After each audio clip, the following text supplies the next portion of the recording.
온라인 예배 에티켓. 당신은 준비된 예배자입니까? 지금 당신의 복장은 집에서 입던 옷 그대로 교회 갈 때처럼 깔끔하게 지금 당신의 자세는 침대에 누워서 편안하게 책상에 앉아서 준비된 자세로 찬양을 부를 때 당신의 자세는 누가 들을라 침묵을 지켜요. 마음을 다해 소리내어 찬양해요. 기도할 때 당신의 자세는 누가 보지도 않는데 다른 짓 좀 하면 어때? 마음과 정성을 다하여 진심으로 당신의 예배 자세는 어떤 모습인가요? 준비된 몸과 마음으로 하나님께 영광 돌리는 거룩한 예배 시간 되시기 바랍니다.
주 예수 이름 권세여 업디세 천사들 금별 유관을 드리고 만유의 초찬양 금별 유관을 드리고 만유의 찬양 주 예수 당한 고생을 못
저 모든 성도다 함께 발 아래 절하고 무궁한 노래 불러서 만유의 저 찬양 무궁한 노래 불러서 만유의 저 찬양.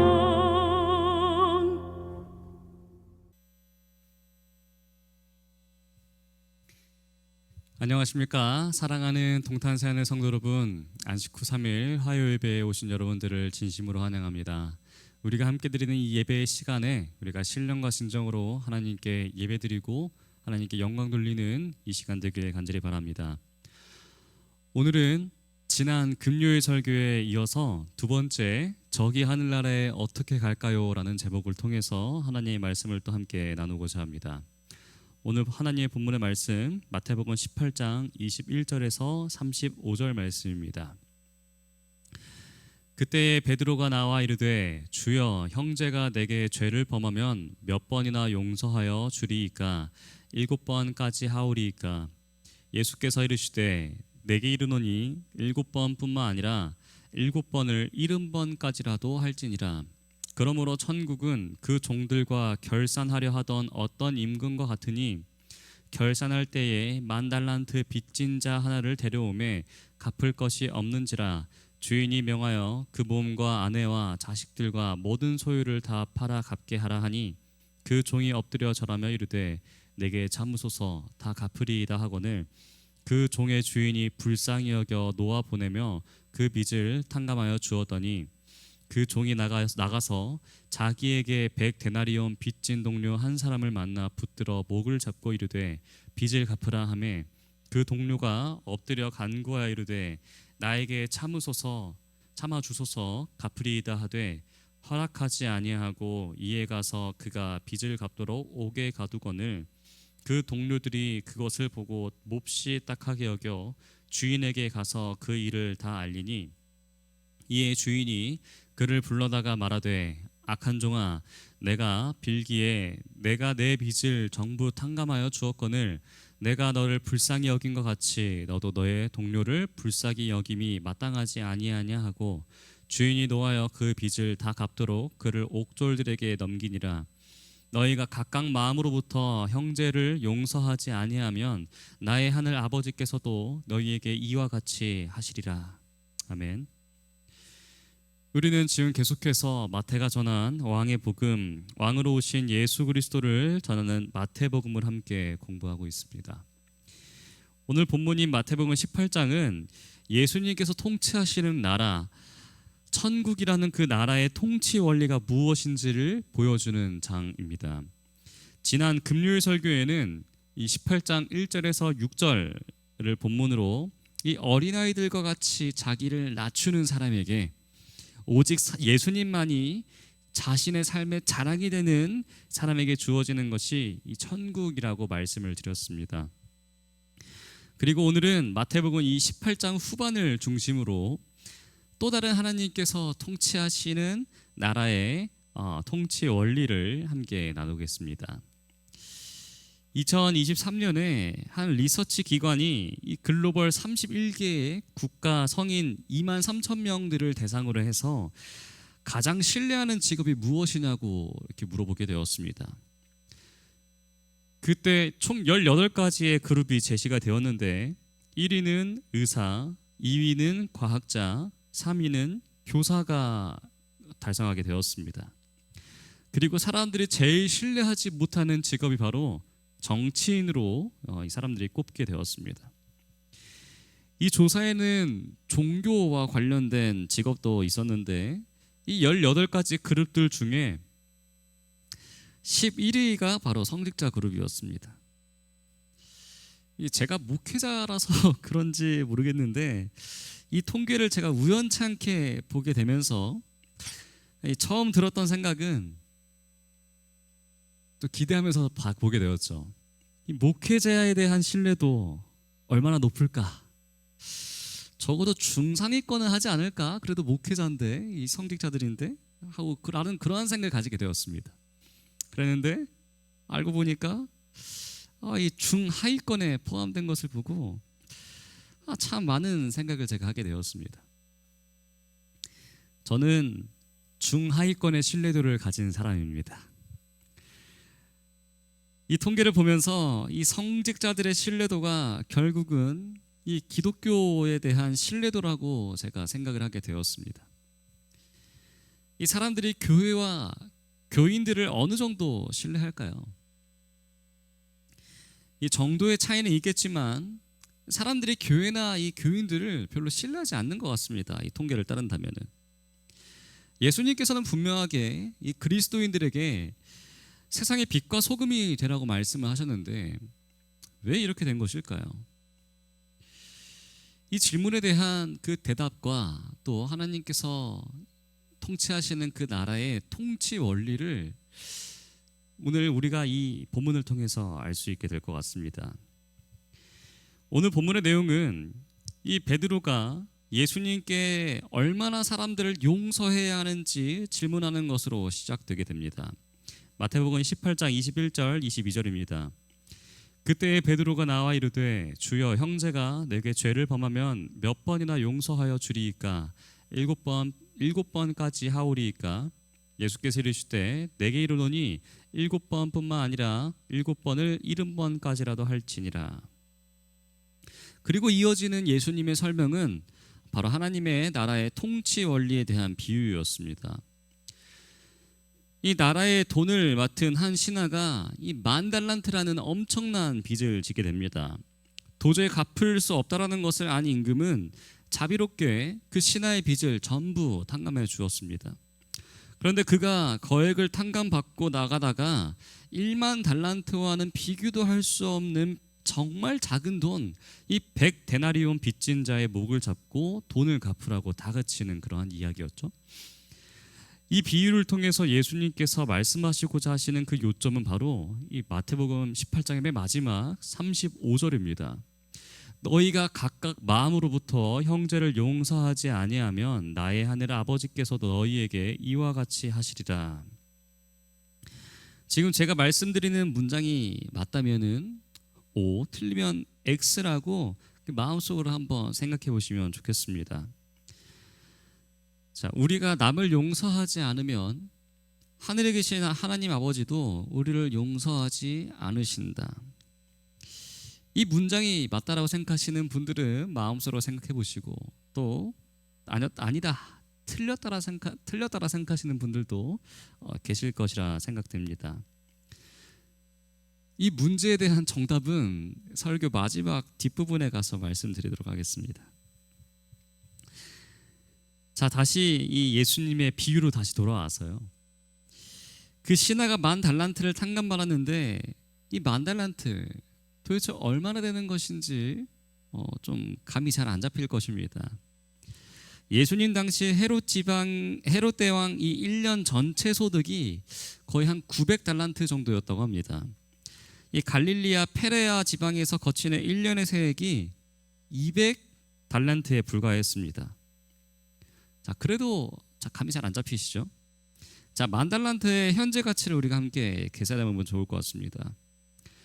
자, 당시 달란트는 무게와 화폐 두 가지 모두를 나타내는 단어였는데 무게 단위로 1달란트는 약 30kg이었습니다.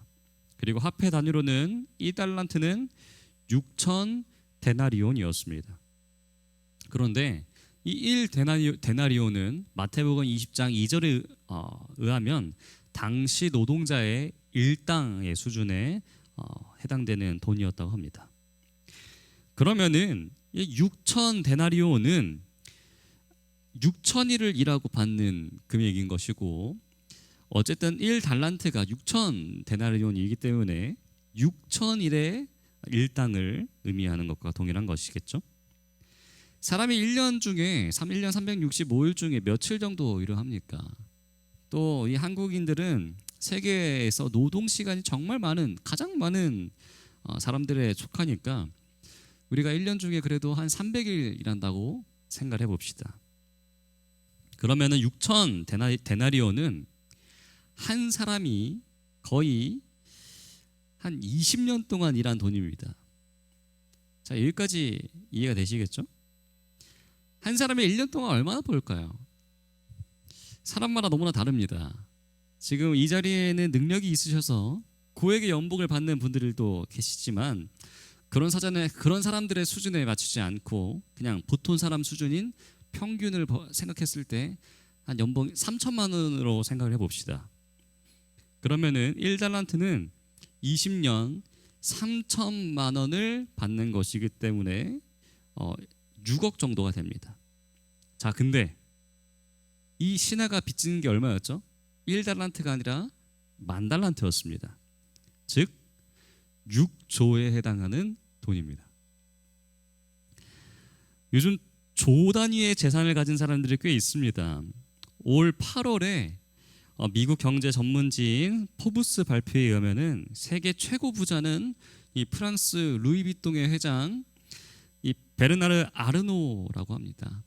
이 사람의 재산은 약 2,264억 달러, 하나로는 304조 원입니다. 또 미국 최고의 부자는 이 아마존 익스프레스의 회장인 제프 베이조스로 재산이 거의 1,980억 달러, 우리의 한국 돈으로 266조입니다. 또 삼성의 이재용 회장도 재산이 14조나 된다고 합니다. 이 기업가들이 어마어마한 재산을 갖게 된 것은 이 사람들이 열심히 일을 해서 그랬던 것일까요? 뭐 물론 그런 것도 있겠지만 사실 다 주식 덕분입니다. 엄밀히 말해서 주식으로 번 돈은 일해서 번 돈이 아닌 것이죠. 회사 가치가 올라가면서 덩달아서 벌게 되는 그러한 돈인 것입니다. 10,000달란트, 이 6조는 개인이 벌 수도 갚을 수도 없는 정말 어마어마한 돈입니다. 반면에 100데나리온은 얼마쯤입니까? 100일에 해당되는 돈이기 때문에 약 한 1,000만 원 정도입니다. 열심히 일을 하면은 벌 수 있는 돈이라는 것이죠. 비유에서 임금은 자비롭게 그 신하에게 6조라는 엄청난 돈을 전부 탕감해 주었습니다. 그런데 6조를 탕감받은 그가 후에 1,000만 원 빚진 자를 튀러주고 돈을 갚으라고 하는 것이죠. 이유가 무엇이었습니까? 그가 6조라는 거액을 탕감받았다는 사실을 진짜 믿었을까요? 정말 그 탕감을 이 사람이 확신했다면은, 그래서 말할 수 없는 기쁨과 감격이 있었다면은 과연 이 사람이 1,000만 원 빚진 자에게 그렇게 행동할 수 있었을까요? 사랑하는 성도 여러분, 혹시 빚으로 고생하신 적이 있으십니까? 제가 군대에 있을 때 함께 생활하던 선임 중에 한 명이 이 소대가 달라서 가까이 지냈던 선임은 아니었지만 가끔씩 만날 때마다 대화를 몇 번 나누는 선임이 있었습니다. 이 선임의 아버지가 이 중소기업의 사장이셨는데 회사가 부도가 나서 쫄딱 망하게 되었고, 이 채권자들이 그의 가족들을 날마다 찾아왔다고 합니다. 집안 모든 물건에 스티커를 붙이고 압류를 했고, 조금의 소득이라도 있으면은 어떻게 알았는지 돈을 찾으러 왔다고 합니다. 또 어떻게 알았는지 이 선임이 휴가를 나갈 때마다 이 선임을 또 찾아오기도 했다고 합니다. 이런 일이 벌어지고 나서 그의 선임의 얼굴은 정말 항상 어두웠습니다. 이 빚이 있는 사람은 얼굴에 웃음이 사라집니다. 채권자가 오라고 하면 와야 되고 가라고 하면은 가야 합니다. 온갖 모욕을 다 당해야 되고, 빚이 있는 사람은 정말 삶이 찌든 삶을 살아가게 됩니다. 결코 행복할 수가 없습니다. 그렇기 때문에 빚진 자가 탕감을 받는다라는 것은, 또 빚을 다 갚는다라는 것은 해방과 구원을 의미하는 것과 동일합니다. 자, 그런데 이 비유에서 이 10,000달란트의 빚을 탕감받은 자에게 이 해방과 구원과 자유의 기쁨이 있었습니까? 없었던 것처럼 보입니다. 왜냐하면 빚을 탕감해준 임금의 말을 피상적으로 받아들였기 때문입니다. 그 결과 그는 자기에게 100데나리온 빚진 자를 틀어지고 갚으라고 아주 흥분하는 것을 우리가 볼 수 있는 것이죠. 그가 6조의 그 돈을 탕감받았다라는 그러한 감격이 있었다라면은 그 6조와 비교하는 정말 조그마한 그 1,000만 원 빚진 자 어떻게 해줬을까요? 기꺼이 탕감해 주었을 것입니다. 이 비유에서 10,000달란트의 빚이 탕감된 것은 사실 우리와 하나님과의 관계를 뜻합니다. 우리가 하나님으로부터 받은 죄의 용서와 은혜가 정말 무한대로 크다라는 것을 의미하고 있는 것이죠. 반면에 100데나리온은 우리가 사람과의 관계에서 받은 어려움과 상처들을 의미합니다. 우리는 삶을 살아가다 보면서 정말 많은 사람들과 관계를 맺으며 살아가게 됩니다. 그런데 그 인간관계 가운데 우리는 정말 많은 어려움과 또 상처를 경험하게 됩니다. 우리가 나 자신에게 상처를 준 사람을 용서하는 것 사실 정말 쉽지가 않습니다. 너무나 어렵습니다. 그런데 우리가 그 상대방이 그럴 수밖에 없었던 처지를 이해하게 되는 그 순간 우리는 조금 쉽게 용서할 수 있게 됩니다. 하지만 문제는 우리에게 상처를 준 사람이 도저히 이해가 할 수 없는 그런 경우라면은 우리는 어떻게 합니까? 그때에도 기꺼이 우리가 용서하고 사랑할 수가 있습니까? 우리가 남을 용서치 못하는 이유를 우리가 받은 상처가 크기 때문이라고 생각합니다. 그런데 그것은 사실 표면적인 이유입니다. 오늘 본문에 나온 신하가 100데나리온의 빚을 탕감해주지 못한 것은 임금으로부터 받은 그 10,000달란트의 탕감 받은 그 사실을 온전하게 깨닫지 못했고 그에 따른 기쁨이 없었기 때문입니다. 우리에게 상처를 준 사람을 용서하지 못한다라는 것은 사람이 준 상처가 크기 때문이 아니라 우리가 하나님께로부터 받은 용서에 대한 기쁨과 감격이 없기 때문이라는 사실과 동일하다는 것이에요. 사람과의 관계가 문제가 아니라 이 하나님과의 관계에 문제가 있기 때문이라는 겁니다. 우리는 우리에게 상처를 준 사람을 용서하고 사랑할 수 있는 힘이 절대 없습니다. 오직 우리가 자신을 향한 하나님의 사랑을 깨달을 때에만 우리는 다른 사람들을 사랑하고 또 용서할 수 있습니다. 오늘 예수님께서 하신 이 비유는 잘못한 형제에게 7번까지 용서하면 되겠냐라고 묻는 베드로의 질문에서 예수님께서 하신 대답의 말씀입니다. 여러분은 잘못한 사람을 7번까지 용서하실 수 있으십니까? 가능하시다라면은 대단하신 분이십니다. 베드로는 7번까지 참아주면 될까요? 라고 그렇게 예수님께 물어보게 됩니다. 베드로의 이 질문은 당시 유대인들의 문화적 배경에 기초되어 있던 질문이었습니다. 당시 유대인들은 자신들의 종교적 책무를 정말 이 수치화하는 그러한 습관을 정말 가지고 있었는데 랍비들은 이웃의 범죄는 3회까지만 용서하고 그 이상은 금하라고 또 가르치는 것을 볼 수가 있습니다. 그런데 베드로는 유대인들의 이러한 율법적 용서의 개념을 능가하는 자신의 관대함을 자랑하듯이 지금 완전수, 거룩한 수에 해당하는 7번의 용서를 예수님께 제안하게 된 것이죠.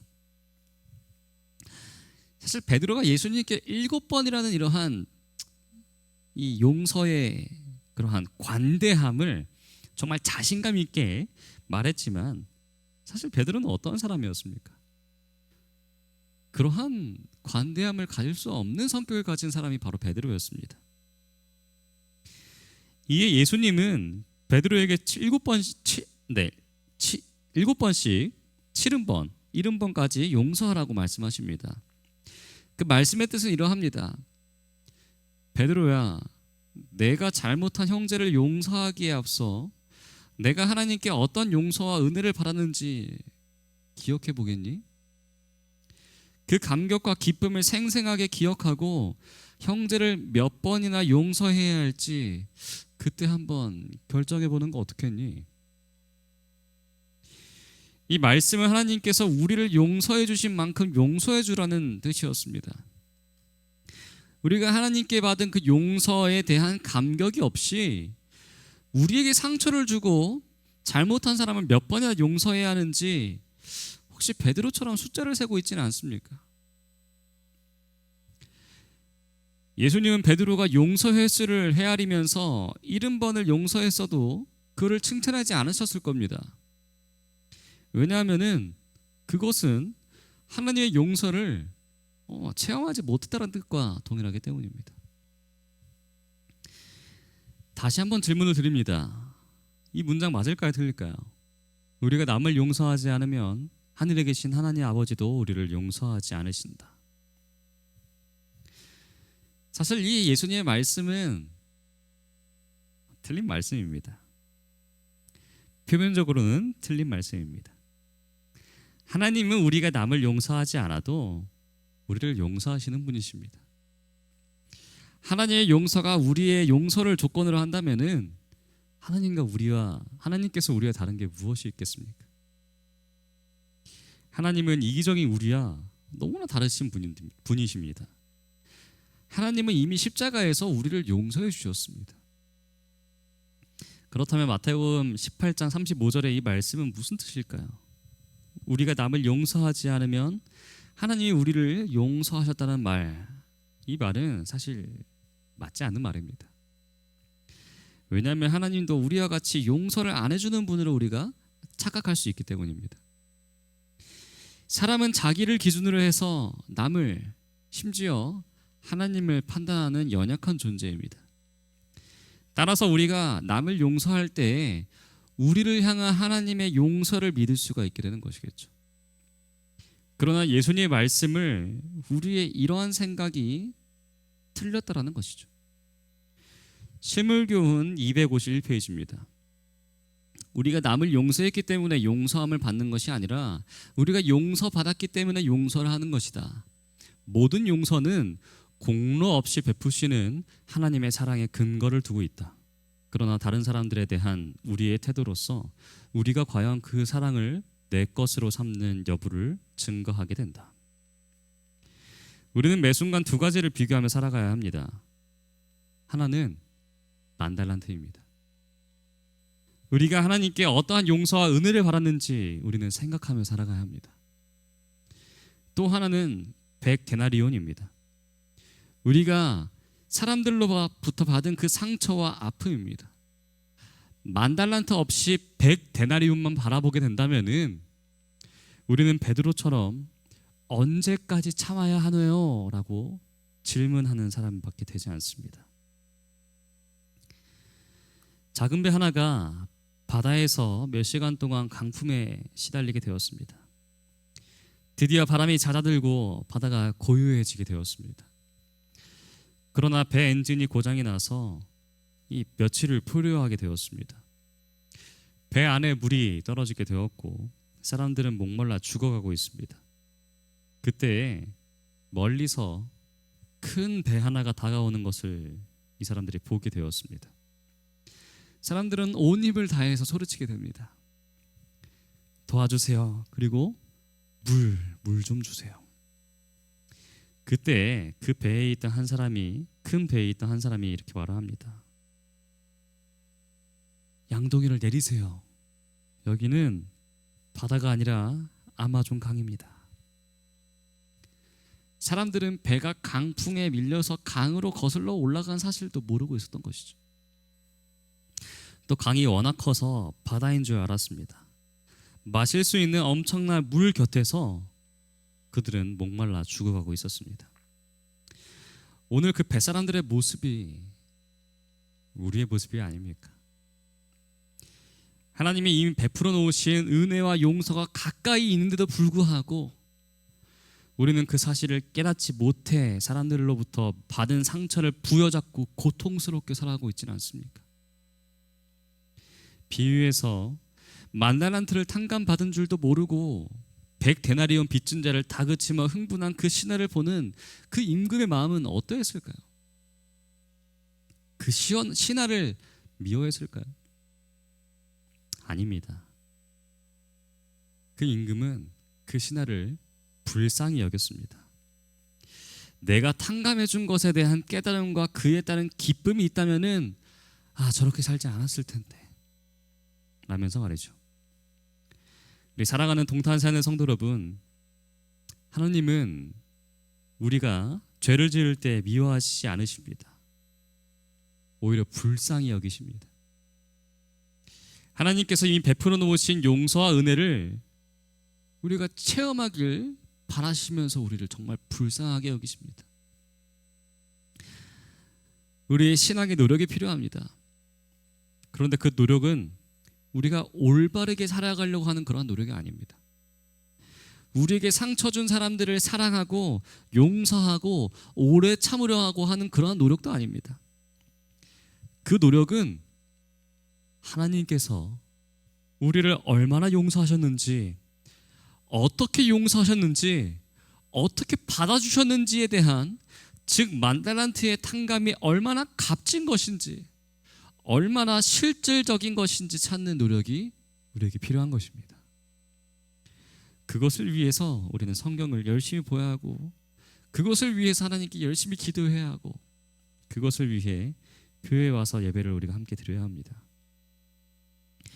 천국은 나를 향한 하나님의 사랑을 깊이 깨닫고 그 사랑대로 살아가는 사람들에게 주어지는 것입니다.